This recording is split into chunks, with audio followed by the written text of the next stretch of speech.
work, we have filaments that overlap, and when a muscle contracts, it pulls like this. When we pull a muscle, the filaments aren't overlapping anymore, and there's no contraction. A lot of people are constipated because their colon's stretched out so far, there's no peristaltic wave anymore. And the only way they can have a bowel movement, which I always get a kick out of people who I look at them, I can tell they've got a lot of stuff in there, and they say, oh, I have 4 or 5 movements a day. And that's because they're eating 4 or 5 times a day, and every time they put food in here, it's pushing it down, and that's why they have a movement. It's not because there's a muscle action down there, it's just forcing things down. So to make sure we have good peristalsis, we want to shrink our colon. Yes? So, the parasite, you said that you do it the second? You could do it as early, as soon as you know you've gotten rid of their hiding places. How long we go depends on each person and what conditions they have. For me, when I first did this, I just said I want to get everything out of me, and it took 90 days. But in your particular case, if you have arthritis, you might have to keep your colon empty so that it aggressively pulls things into it faster. You'll still see the same results by changing your diet, but not as aggressively and not as quickly. Yes? How was this protocol compared to somebody who went exclusively onto a series of colonics? When we only do colonics and we don't change what we go in here, it's just a vicious cycle. Same thing with herbs. If I wanted to be a millionaire, I could have been a millionaire a long time ago, because I know a lot about how this works. I'd be selling people pills to take. I wouldn't tell them what to eat. Well, what if they change their diet? If they change their diet, it shouldn't matter. And I like to think of my protocol as a reverse colonic. The colonic can only go so far up. We don't want to just clean the colon, we want to clean the small intestines too. There's a lot of gunk in there too. So by running all this enzyme-rich, nutrient-rich juice through our body, it flushes and cleanses everything out. If you look at the small intestines, it's 22 feet long, but they say if we stretch it out, it would cover the area of a surface area of a tennis court. Now imagine if that tennis court had a little thin layer of dust on it, or dirt, and you swept it up in the pile. How big would that pile be? What if it was pretty thick? There could be a lot of stuff in there. So the colonic will never go up as far as the small intestines to cleanse that out also. Plus, it won't give us all the other things we need. It won't reset our survival mechanism. It won't bump up our biophotons. It won't give us that new reference that's going to help us make the changes we need to make. Now, one thing I didn't even get into is the biophoton aspect of this. If there is one reason why we want to eat this kind of food, it has to do with the fact that when we cook our food, we destroy the biophotons. Does anyone know what a biophoton is?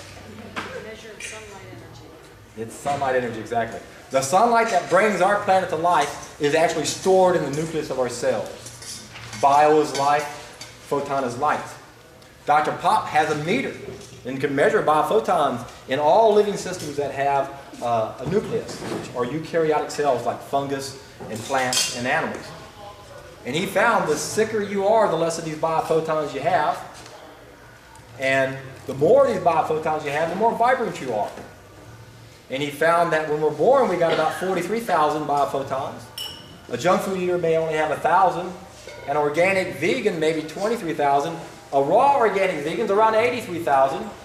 You jump on a juice feast, you're up to 114,000. So if we're supposed to be in the 80s and we're down in the teens, we've got maybe 10, 20% of what we need to have. Now, why is that important? Every cell uses biophotons to communicate to everything else. I like to think of biophotons as little miniature cell phones inside of our cells. And I use that analogy because imagine what would happen if your cell phone reception was only 10% or 20%. You wouldn't even know you're on the grid, but you are. So what the biophotons do is they help us understand that we're all one. And that's why I'm so adamant about my mission, because I believe that if we had one law on this planet, and only one law, that everybody had to have a minimal biophoton level, I believe war, crime, violence, disease would disappear. I'm convinced. Why? Because we would know we're all one. We'd know we're all in the same hole together, and we wouldn't want anyone to suffer, because we would suffer too. Intellectually, I've always been able to wrap my brain around this concept. Even before I knew anything about this, when I was 19 years old, I always wanted other people to be happy. And it reminds me of a bizarre story. When I was driving down a neighborhood one time and I saw a couple walking, and the woman was about 5 or 10 feet behind the gentleman. And I thought to myself, well, they must have been in a fight. They weren't Asian, so I know that Asians might do that too. But I thought to myself, they must not be getting along. So I went by them. I acted like a fool. I went by them. I acted crazy to get them to start talking. I looked in my mirror. Sure enough, they started talking again. But I'm smart enough to realize that my happiness depends on other people's happiness. How can I be happy with other people's suffering? But you don't have to, but I realize not everybody can intellectualize about this. And you don't need to intellectualize it. If you have the biophotons, you would sense it, you would feel it. It's like a sixth sense. History refers to the fall of mankind. The fall of mankind happened when we started cooking our foods and we destroyed our biophotons. That's what made us feel separate. Many people even think God is separate. There is no separateness to anything. We're all interconnected. Even on a subatomic level right now, we're exchanging atoms with everything around us. We're not separate. So the biophotons helps us understand that. And at that level, that's not intellectual, it's a feeling. It's like a sixth sense. Scientists try to explain how birds can fly. Hundreds of thousands of them, they know where to go and where to end up. And fish can swim and they make designs to ward off their predators. How are they able to do all of that? They know they're communicating somehow, but it's not audio and visual. It's the biophotons. In fact, this even ties into an experiment Albert Einstein did with two other gentlemen. They call it the EPR paradox, where they proved that faster than light communication exists. And this has been duplicated numerous times since Einstein's day.